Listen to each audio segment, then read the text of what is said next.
The first complaint came from a man who looked afraid to speak. He stood at the front desk, rubbing his hands together, eyes fixed on the hallway behind him. "There's someone crying," he said quietly, "in the room next to mine." The clerk didn't look up right away. He already knew what the man was going to say. "Which room?" he asked. The man swallowed. "The one between mine and the corner room." The clerk finally raised his head. "There is no room there." The man's face went pale. "Then why does someone knock on my wall and beg me to open the door?" The Desert Palm Motel sat alone in the middle of nowhere. No city lights, no nearby houses, just sand, wind, and an old road people only used when they wanted to disappear for a while. The building was long and narrow, 2 floors, one straight hallway on each floor. The rooms were numbered cleanly, evenly, with no gaps. At least that's what the map said. But guests kept complaining, crying, whispers, knocking, a door that wasn't there before. The motel owner always had the same answer. "Old walls," he said. "Sounds travel."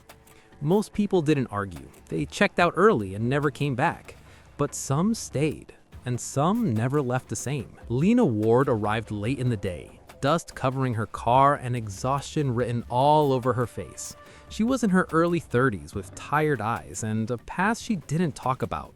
She carried only one bag and paid in cash. She didn't ask questions. That alone should have worried the clerk. He handed her a key and pointed down the hallway. "Second floor, near the end." She hesitated. "Is it quiet?" The clerk paused, just for a moment. "As quiet as it gets out here," he said. She nodded and walked upstairs. The hallway felt wrong to her the moment she stepped onto it. The lights buzzed softly, uneven, as if struggling to stay awake. The carpet smelled old, like something damp that never fully dried. She reached her room and unlocked the door. Inside was plain. Bed, small table, bathroom, one window looking out into the empty desert. But there was something else. The wall beside the bathroom felt close. Too close, as if the room was pressed against something unseen. Lena shook the thought away. She was tired, that was all. She lay down and closed her eyes. Sometime later, a sound pulled her back to awareness. Not loud, not sudden, soft crying. A woman's voice. It came from the wall near the bathroom. Lena sat up slowly. The crying wasn't dramatic, it wasn't screaming. It was the kind of crying that came from deep pain. The kind that had gone on too long. "Hello?" Lena said. The crying stopped. For a moment, there was nothing. Then came a quiet knock.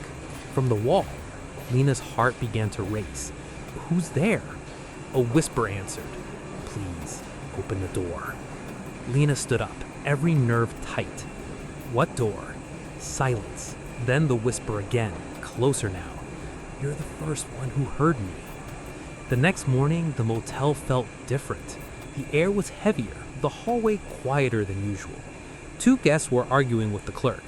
"There was a door there," one woman insisted. "You're mistaken," the clerk replied calmly.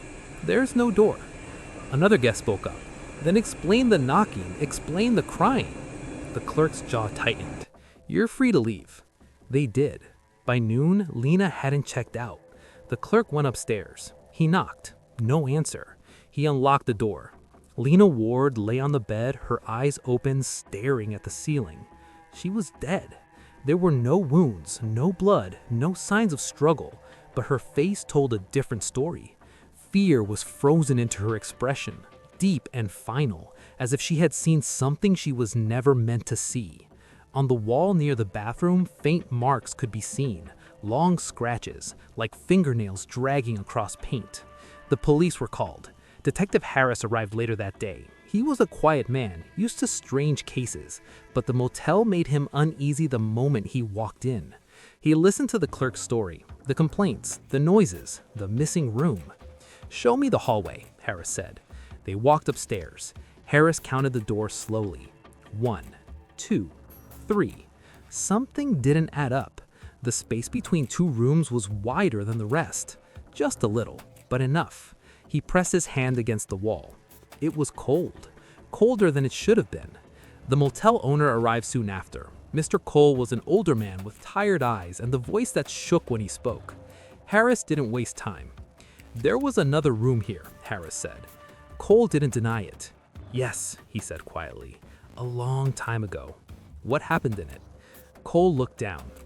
A woman lived in it, Maria Bell. Maria had moved into the motel with her husband years earlier. He worked nights. She stayed alone day after day, waiting. Guests began complaining even then, crying, whispers, knocking, a door that wasn't there before. One morning, the door to her room wouldn't open. When they finally got inside, Maria was dead, locked in. No key, no explanation. Her body was cold, her face twisted in terror, her hands bloody from pounding on the door. The room was sealed after that. They erased it, covered it, pretended it never existed. But rooms remember, and so do the dead. That night, Harris stayed. He stood alone in the hallway, the lights buzzing softly above him. He felt watched. The air grew colder. Then he heard it, crying from inside the wall. "Help me," a woman whispered. Harris stepped closer. A shape appeared where the wall had been. A door, old, worn, the number 217 burned into it. Harris's breath caught. The door opened slowly. Inside, the room was frozen in time. A bed, a mirror, dark stains on the floor, and the woman standing near the window. She turned to face him. "I knock," she said softly, "but no one opens." Harris stepped back as the door slammed shut. The hallway was empty again. No door, no room. The case was closed as natural causes. The motel shut down soon after. But travelers still talk. They say there's a place in the desert where maps don't work right, where hallways feel too long, where walls cry at night. And if you hear knocking from a room that isn't there, don't answer, because some doors were never meant to be opened. If you like this type of content, don't forget to like, share, and subscribe.